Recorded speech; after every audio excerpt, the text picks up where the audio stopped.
Olá, tudo bem? A partir de agora começa mais um Universiência, um programa feito por TVs e instituições públicas de ensino superior nordestinas. Aqui a gente mostra a importância das produções científicas do Nordeste e como elas têm transformado a vida das pessoas. Vamos ver agora quais pesquisas iremos conhecer no programa de hoje. Pesquisadores da Universidade Federal do Recôncavo da Bahia, campus de Amargosa, estão utilizando a arte de tecelagem para alfabetizar jovens e adultos. Cientistas da Universidade Federal do Rio Grande do Norte analisam uma substância retirada do sapo que pode auxiliar no tratamento da ansiedade.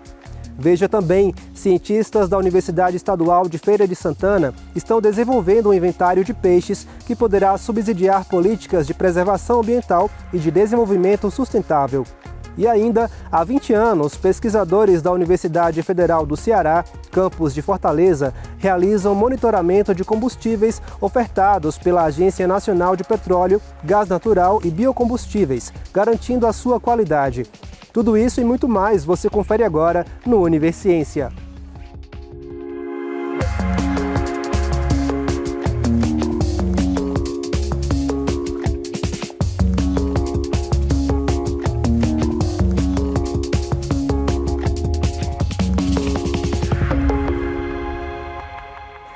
Desde 2008, pesquisadores da Universidade Federal do Recôncavo da Bahia, no campus de Amargosa, utilizam a arte da tecelagem para alfabetizar jovens, adultos e idosos.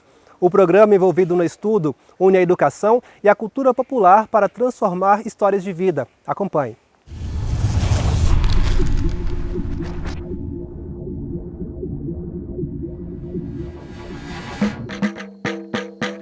Olha que coisa boa, que coisa maravilhosa, uma Universidade Federal em Amargosa. Olha que coisa boa, que coisa maravilhosa, uma Universidade Federal em Amargosa. Senhor Cosme celebra a presença de uma Universidade Federal em Amargosa, cantando um samba-chula, ritmo tradicional da região. Morador da comunidade do Tamanduá, na zona rural do município, ele acredita que o conhecimento adquirido pela experiência no trabalho no campo é tão importante quanto o saber acadêmico. Na minha história de vida, eu já sou cumprimentado, tenho a honra de dizer, com o programa de extensão.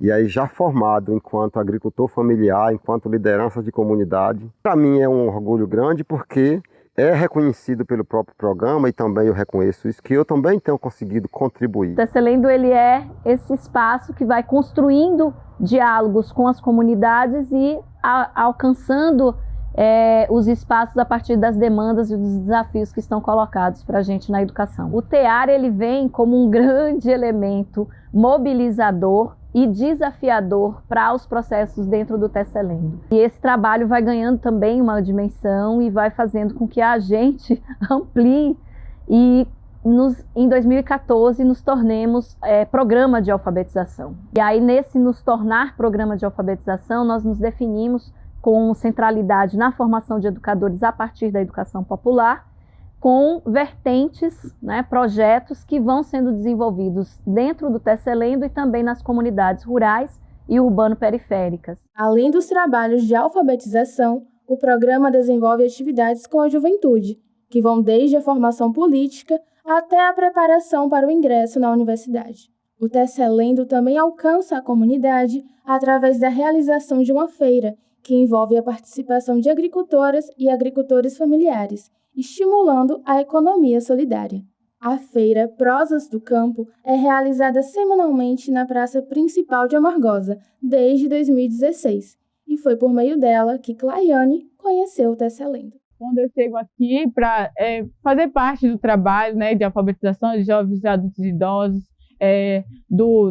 das formações que foram tendo, de cursos de tecelagem, de corte e costura, é que eu vou me encontrando e tendo o incentivo também de de adentrar a universidade, para fazer o curso de pedagogia. E aí, quando eu me encontro nesse espaço, eu falo, é aqui que é o meu lugar. Claiane hoje participa do Tecelendo como bolsista de extensão e é educadora popular formada pelo programa.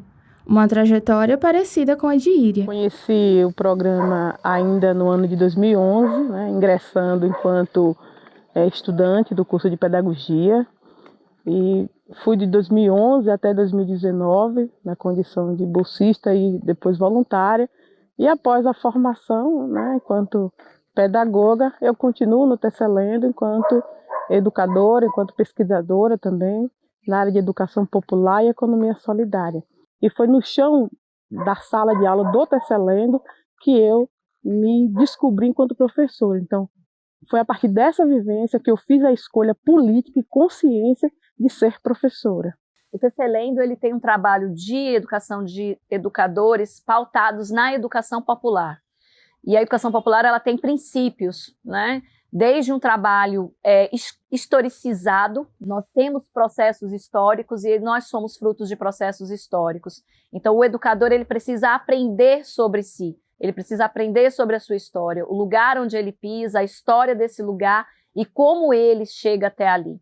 O trabalho desenvolvido pelo Tesselendo chamou a atenção do Ministério da Educação e da Unesco, em um levantamento das ações de alfabetização de jovens, adultos e idosos ofertadas em todo o país. Esta visita para conhecer melhor esta realidade, experienciar essa realidade, esse programa, conhecer os sujeitos envolvidos e fazer esse relato para o Ministério da Educação. O trabalho que a gente faz com as comunidades, ele é reconhecido como um trabalho diferencial, porque nós não estamos para chegar com pacotes prontos, fazendo as coisas para as pessoas.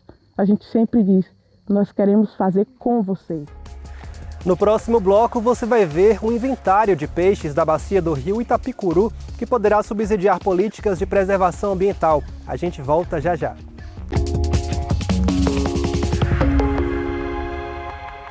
Pesquisadores da Universidade Federal do Rio Grande do Norte analisam a substância psicodélica retirada do sapo, que tem efeito ansiolítico e que pode auxiliar no tratamento da ansiedade. Confira na reportagem.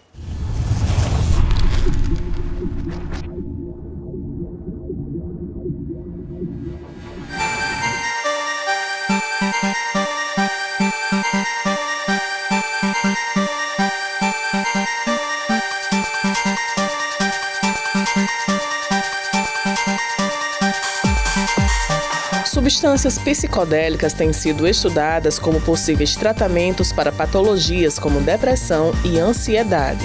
Comuns em muitos rituais religiosos, são utilizados para tratar transtornos mentais e promover o bem-estar. Mas a ciência ainda não compreende completamente como os psicodélicos funcionam.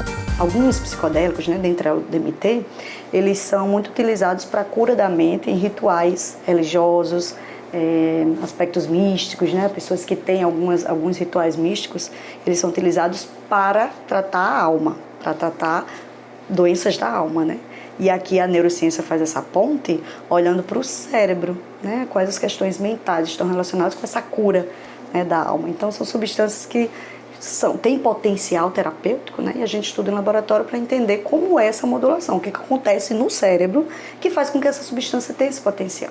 Existe uma carência enorme da gente entender o funcionamento básico dessa substância no neurônio.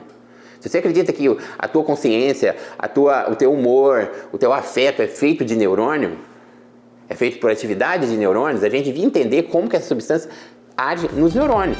Na vanguarda desses estudos, junto com grupos nacionais e internacionais, pesquisadores do Instituto do Cérebro da Universidade Federal do Rio Grande do Norte analisam os efeitos de uma substância psicodélica retirada de sapos da espécie bufo e a atuação dele no tratamento para a ansiedade. A substância em questão é a 5-mel-DMT. Segundo a pesquisa, o uso da substância mostrou a possibilidade de gerar um efeito ansiolítico de até 5 dias após a aplicação. O 5-mel-DMT é um análogo, uma substância parecida com o DMT, que é uma substância psicodélica muito conhecida. Essa substância foi utilizada, vem sendo utilizada no laboratório por alguns estudantes de doutorado e de mestrado para estudar o efeito dela, como é que ela atua como diminuidor de ansiedade, ansiolítico, em termos de aspectos do cérebro mesmo, diminuição da proliferação celular, regulação de plasticidade neural, de interação entre os neurônios, de produção de algumas outras substâncias que estão relacionadas com diminuição da ansiedade ou regulação de alguns transtornos de humor. Então, ela vem sendo pesquisada nesse laboratório, né, nesse laboratório que eu colaborei como pós-doutora, e a gente vem produzindo alguns artigos mostrando que ela tem uma capacidade muito grande e potencial de diminuir a ansiedade. Uma das coisas que a gente já fez, um dos trabalhos que a gente já fez, que foi mostrar que o uso do DMT do sapo, chama 5-mel-DMT, né, que é um pouco diferente do DMT da ayahuasca, o uso de uma única dose aumenta a quantidade de células novas no cérebro, células que nascem. Que é algo que é acreditado que é um dos mecanismos de antidepressivos. A pesquisa tem sido conduzida pelo Laboratório de Neurodinâmica do Instituto do Cérebro. Neste primeiro momento, foram utilizados ratos no experimento. A pesquisa foi realizada em camundongos, tá? Que é um ratinho bem pequenininho. E a gente como a gente estudou o cérebro, então a gente teve que fazer alguns procedimentos para avaliar tanto o comportamento dele, certo? Então teve uma avaliação todinha do comportamento em relação à ansiedade. Então a gente dava um ambiente ansiogênico, media a ansiedade por alguns experimentos específicos e também verificamos como é a expressão gênica no cérebro dele. Então a gente escolheu alguns genes que têm relação com as vias de ansiedade e aí fomos verificar como estava a expressão desse gene quando a gente usava o psicodélico ou substância salina, que é o controle. O comportamento ele é feito por um etograma, que a gente diz. A gente grava, né, o comportamento dele dentro de alguns paradigmas experimentais, e a parte celular e a parte molecular, que foi o que eu tive mais de perto, né, acompanhei mais de perto, a gente fez utilizando esse equipamento aqui, né, que é o microdissector a laser. Então é um microscópio, né, que tem um laser e que tira regiões muito específicas, de partes bem específicas do cérebro. Então aqui a gente pode ver uma imagem de uma partezinha, né, explicando um pouquinho do que a gente fez. A explicação atual, ela não é convincente. Ela não é convincente, não. Ela não é suportada por dados de laboratório. Tá? São coisas de suposição. Tá? O que eu faço aqui no laboratório é justamente isso, é tentar olhar a nível celular, todos os nossos sistemas, que são feitos para gravar de um único neurônio, e a gente vê a nível de neurônio o que está acontecendo. Numa revista super importante, né, que é a Nature, foi num portfólio da Nature, que é a Molecular Psychiatry, e nele a gente mostrou que existe um potencial ansiolítico dessa substância serotonética, 5-mel-DMT, em relação a genes, modulando genes de plasticidade neural. Então a gente pegou alguns genes e mostrou, olha, esses genes realmente são modulados. E quando eles são modulados, diminui a ansiedade. Por quê? Porque o comportamento deles também mostrou isso. Né? E a gente fez outras moléculas também, corticosterona, né? Algumas outras moléculas que têm relação com a ansiedade, e a gente viu uma diminuição. No efeito agudo, com 1 hora, dura até 5 horas, mas o efeito agudo é maior. Então, quer dizer, a ideia é, o 5-mel-DMT, ele atua muito forte na diminuição da ansiedade, nas primeiras horas, né, de uso. E esse foi o achado principal, né, a modulação genética dentro da utilização dessa substância. Normalmente, esses estudos, né, mais biologia básica que a gente diz, a gente pensa sempre num posterior momento, que é a gente ter a farmacologia para gerar um fármaco importante que diminui a ansiedade. Até chegar lá, a gente tem muitos passos. Então, isso aqui é a parte experimental básica com animais. A gente já saiu da parte celular, fomos para animais. Depois dos animais, a gente começa a ter os testes clínicos em humanos. Mas isso demora muito. A gente precisa publicar muita pesquisa básica para entender muito bem como é a atuação dessa substância, para um dia começar os testes clínicos em humanos, aí passa por várias fases, acho que são 4 fases, até chegar a ser uma medicação.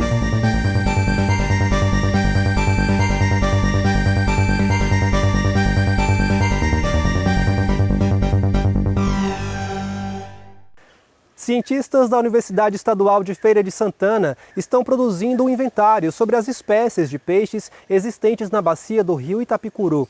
O levantamento, o mais abrangente já realizado nesta bacia, vai ofertar informações que poderão subsidiar políticas de preservação ambiental e de desenvolvimento sustentável. Acompanhe.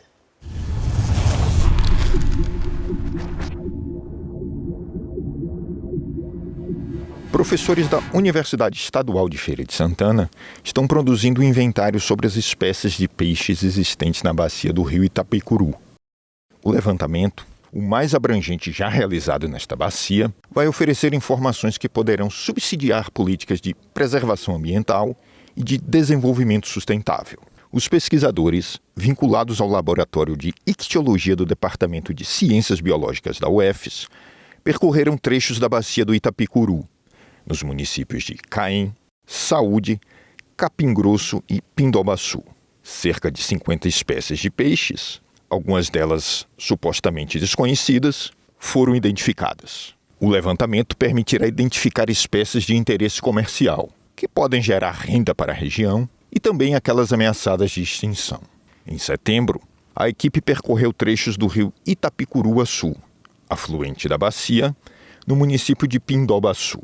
O professor Alexandre Clistene Santos, do Departamento de Ciências Biológicas da UFES, é um dos coordenadores do projeto. Ele traz detalhes sobre os objetivos do levantamento. A intenção, inicialmente, é conhecer toda a ictiofauna, né, a fauna de peixes da bacia do rio Itapicuru, como você disse. Então a gente vem coletando no alto curso, que é a região das nascentes, que normalmente ela é mais preservada e menos conhecida. A gente coleta também no médio curso, na região de Santa Luz, e também algumas localidades mais no baixo curso da bacia. Então a intenção é conhecer a ictiofauna toda da bacia e tentar relacionar a ictiofauna, os peixes que são encontrados, com a qualidade do ecossistema aquático da região. Essa é a intenção. Na fase de campo, os peixes são coletados com tarrafas de pesca elétrica, utilizando-se um dispositivo que permite a devolução do peixe à natureza após a pesagem e a medição. O professor André Teixeira da Silva, que também coordena o projeto, explica a metodologia empregada no rio Itapicuruaçu. Nesse momento, nós estamos concluindo essa fase de coleta de dados. O que é essa etapa de coleta de dados? Então nós nos deslocamos aos riachos da região que está sendo estudada, aqui no caso as nascentes, as cabeceiras da bacia do rio Itapicuru, e tentamos pescar os peixes, até para que a gente possa identificar a espécie corretamente, avaliar quais são as espécies mais abundantes ou menos abundantes em cada localidade e relacionar com as características de cada um desses riachos, essas características estruturais, as características em relação à qualidade da água, as características em relação ao que há no entorno do curso d'água que está sendo avaliado. Concluída a fase de campo, parte dos peixes coletados é analisada em laboratório. O professor André Teixeira explica a etapa. Depois de realizar o campo, coletar o material, a gente vem aqui para o Laboratório de Ictiologia e Pesca, o LIP, e é onde a gente vai triar o material, vai analisar, vai dar nome aos bois, Vamos tentar chegar ao nível de espécie daqueles exemplares que nós coletamos em campo. Então, um trabalho que demanda aí todo o suporte de uma literatura especializada, artigos científicos, e também o suporte da nossa incrível lupa, uma vez que são peixes de pequeno porte, e muitas vezes a diferença de uma espécie para outra está em pequenos detalhes. Então aqui a gente faz todo esse trabalho e armazena de maneira adequada esse material, de forma tanto a servir como testemunho, depois está no museu científico, numa coleção científica, que serve de parâmetro comparativo com outros trabalhos, mas também para subsidiar outros tipos de estudos envolvendo a ecologia e a biologia desses organismos. Os primeiros resultados do inventário já foram apurados. O professor Alexandre Clistenes oferece mais detalhes. Até o momento que a gente pode dizer, e que é uma coisa relativamente normal, que a região das nascentes ou do alto curso, ela costuma ser mais conservada. Então lá a gente tem condições de qualidade de água melhor, uma diversidade bem interessante em relação à fauna de peixe. Na medida que você vai descendo e também a utilização da água, isso influencia bastante na qualidade, a tendência é uma diminuição dessa qualidade do ecossistema aquático. E até o momento a gente tem pelo menos já cerca de 50 espécies de peixes descritas ou reconhecidas aqui para a bacia. Ele também destaca a contribuição do trabalho para a aferição da qualidade ambiental da água na subbacia do Itapicuru. A gente quer trabalhar com conservação. Na medida em que você conserva a qualidade do ecossistema aquático, você consegue garantir que os serviços, que são, digamos, a gente chama de serviços ecossistêmicos, que são utilizados pela comunidade, principalmente em relação à qualidade e também à quantidade de água. A gente vê que aqui perto tem uma barragem e se essas nascentes não estão em boa qualidade, o que pode acontecer? Uma diminuição dessa disponibilidade de água e, consequentemente, esses usos da água, que muitas vezes são mal feitos, inclusive, podem perder a sua eficiência. O inventário servirá de base para novos estudos, que investigarão detalhes da ictiofauna da bacia do Itapicuru. É o caso do trabalho da doutoranda em Ecologia pela Universidade Federal da Bahia, Charlene Rodrigues. O meu trabalho ele tem como objetivo observar a influência do uso dos solos na diversidade funcional dos peixes, na composição dos peixes dos riachos. Aí a gente está observando nessa bacia do Itapicuru, também na bacia do Paraguaçu, a gente vai fazer algumas amostragens. A previsão é que o estudo seja concluído até o final do ano. O inventário contou com financiamento da UFES, por meio de edital do Programa Interno de Auxílio Financeiro à Pesquisa, o FINAPESC, de 2022. No próximo bloco, você vai conhecer um estudo que analisa os combustíveis ofertados pela Agência Nacional de Petróleo, Gás Natural e Biocombustíveis. A gente volta já.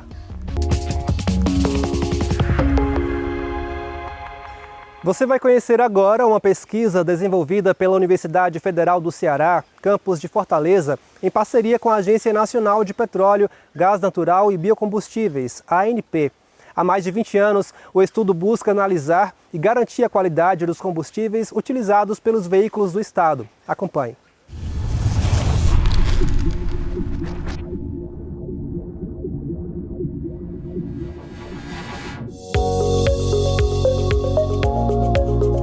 Cada vez que você abastece o seu veículo num posto de combustíveis do Ceará, está levando mais que gasolina, etanol ou diesel. Está levando pesquisa científica feita na Universidade Federal do Ceará. Há mais de 20 anos, os pesquisadores do Laboratório de Combustíveis e Lubrificantes do Departamento de Engenharia Química da UFC realizam um monitoramento da qualidade dos combustíveis em parceria com a Agência Nacional de Petróleo, Gás Natural e Biocombustíveis, ANP. Com uma equipe composta por 4 estudantes, 4 técnicos, 8 professores e um motorista, eles coletam amostras de combustíveis em postos de todo o Ceará. Cada oferente desse é um posto. Então a gente divide o estado todo em regiões. Todo mês a gente cobre todo o estado. A gente faz uma amostragem de cada região dessa para ter uma amostragem bem homogênea do monitoramento dos combustíveis. Uma coisa tão importante assim, não só para nós aqui que a gente faz trabalho, mas para as pessoas que vão consumir esse combustível nos seus carros e tudo mais. O consumidor ele paga por um produto que já é caro, e ele merece o melhor produto para o seu carro, para sua moto, justamente para ajudar na durabilidade do seu veículo. De acordo com os pesquisadores, o projeto já ajudou a diminuir o índice de adulterações de combustíveis no estado do Ceará. Antes da existência desse programa, o índice de não conformidade, ou seja, aquele índice que mostra a quantidade dos postos que eram coletados para ter combustível fora da conformidade, ou seja, combustível que tem um potencial de ter sido adulterado, era um número maior do que 20%, ou seja, era como se a cada 5 postos, um tivesse problema devido a algum efeito de não conformidade. Hoje, nós temos percentuais abaixo de 1% de não conformidade. Quando os pesquisadores encontram alguma amostra de combustível adulterado ou contaminado, a Agência Nacional de Petróleo, Gás Natural e Biocombustíveis, ANP, é comunicada com urgência, gerando assim uma ação de fiscalização. A partir dos resultados do monitoramento feito na UFC, a cada 3 meses, a Agência Nacional de Petróleo divulga um relatório com as informações sobre os combustíveis.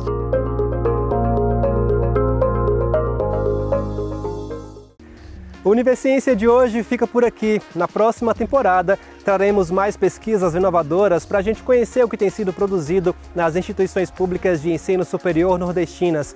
Caso tenha alguma dúvida ou sugestão, envie um e-mail para universiência@uesb.edu.br. Obrigado pela sua companhia e até mais.